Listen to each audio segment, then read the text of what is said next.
Tervetuloa taas uuden viskivideoblogin pariin ja nyt toista kierrosta mennään jo aika pitkällä. Tässä meillä on tämmöisiä sekalaisia tuotteita sieltä ekan kierroksen voittajista. Pohjalle on otettu pieni slurkki Glenlivettiä, mutta se ei ole tässä kilpailussa mukana. Tänään meillä on tällaiset tekijät kuin Deanston sieltä Highlandin eteläosasta. Meillä on Bladnohin Samsara, joka on Lowlandin tuote, ja sitten meillä on Loch Lomondin 18-vuotias, ja Loch Lomondhan on siellä aika etelässä, aika lähellä Glasgow kaupunkia. Deanstonin tislaamo on perustettu vuonna 1965, ja omistaja on tämmöinen kuin CVH Spirits Limited. Tätä ei hirveästi monen muun tislaamon kohdalta näy tätä omistajaa.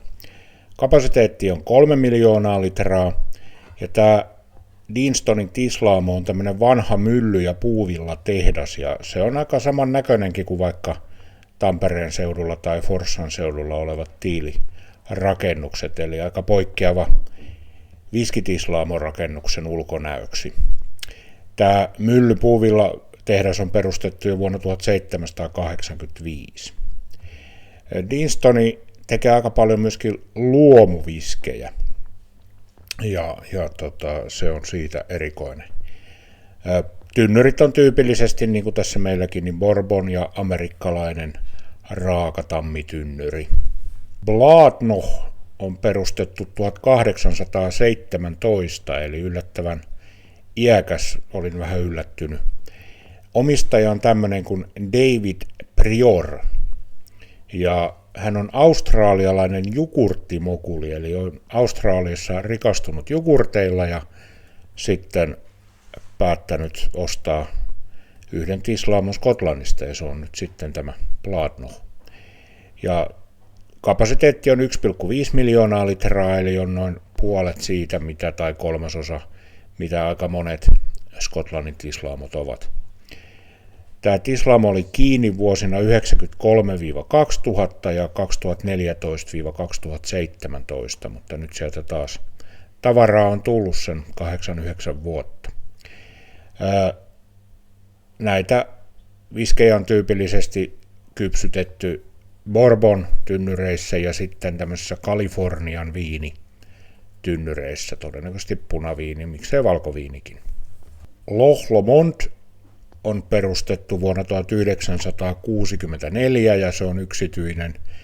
Ja siellä on iso tehdas, että jos siellä käy kuikuilemassa, niin siellä näkyy semmoinen iso jyväviskitehdas, ja sitten siellä alueella on tämä Loch Lomondin tislaamo, ja siellä on alueella myöskin toimii alkuperäinen Little Mill tislaamo. Loch Lomondin kapasiteetti on myöskin 3 miljoonaa litraa. Ja Loch Lomond on ollut iso sponsori monessa urheilussa, muun muassa golfin The Open.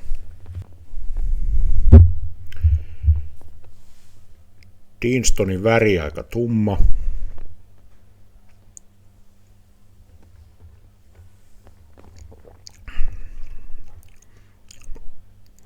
En muista, mitä mielikuvia tuli silloin ensimmäisellä kierroksella. Sitten jo sen verran aikaa, enkä ole nyt sitä videoa uudestaan katsonut. Mä katson ne aina, kun mä lataan YouTubeen, että ne varmasti on siellä, mutta sitten ei enää, ja siitä on jo aikaa.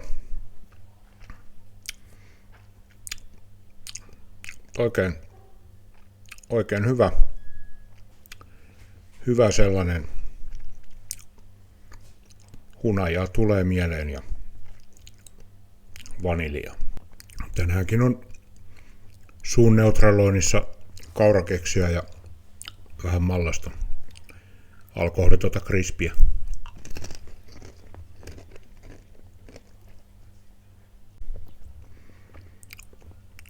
Bladnoch. Aika tummaa tämäkin, siinä on sitä kalifornialaista punaviinitynnyriä.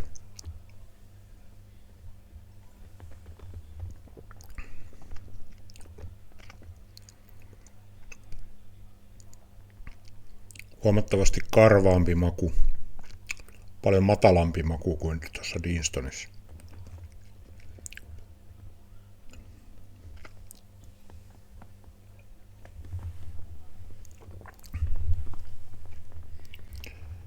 Lohlamond on vähän vaaleampi. Nämä on kaikki sen verran mietoja, että nämä ei vesitilkkaa mukaan tarvi. Kaikki on noin 40.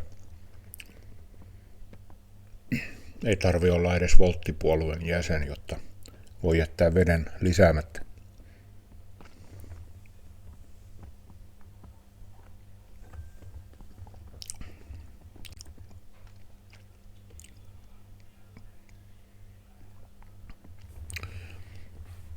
Lohlamondissa on se enemmän semmoinen niin kuin vähän sitä alumiinia tai sitä tonne ylös. Semmoinen tyypillinen tietty maku. Jotkut sanoo sitä saippua vedeksi. Siinä on sitä vähän niin kuin olisi vesiputket puhdistettu saippualla ja sitten sitä on jäänyt vähän jonnekin. Se on vähän, se ei ole välttämättä aina ihan paras maku, mutta ei se, kun sitä ei ole liikaa, niin ei se tee pahaa. 18 vuotta, niin tuo tietysti sen pehmeyden tähän. Hyvät naiset ja herrat, vaikka periaatteessa voisi kuvitella, että nämä olisi hyvin samantyyppisiä viskejä. Mikään ei ole savusta, mikään ei ole speijoilta, mikään ei ole rannalta, vaan kaikki on aika sisämaalta siitä. Ei niin kaukana edes toisistaan siitä niin kuin tavallaan aika alhaisesta Skotlannista, 1 Lowlandilta, 2 Highlandin alaosasta. Niin siitä huolimatta nämä on kyllä hyvin erilaisia tyypiltään, että yksi on karvaampi, toinen on makeampi, kolmas on ehkä kirpeämpi. Mutta jatkoon näistä 3 ja sinne blindeihin ja seuraavalle kierrokselle tällä kertaa menee Deanston 12V. Eli se tällä kertaa jatkoo ja vielä on muutama jäljellä. Katsotaan, mistä porukasta se 24 blindeihin menevää viskiä sitten tulee. Moi moi!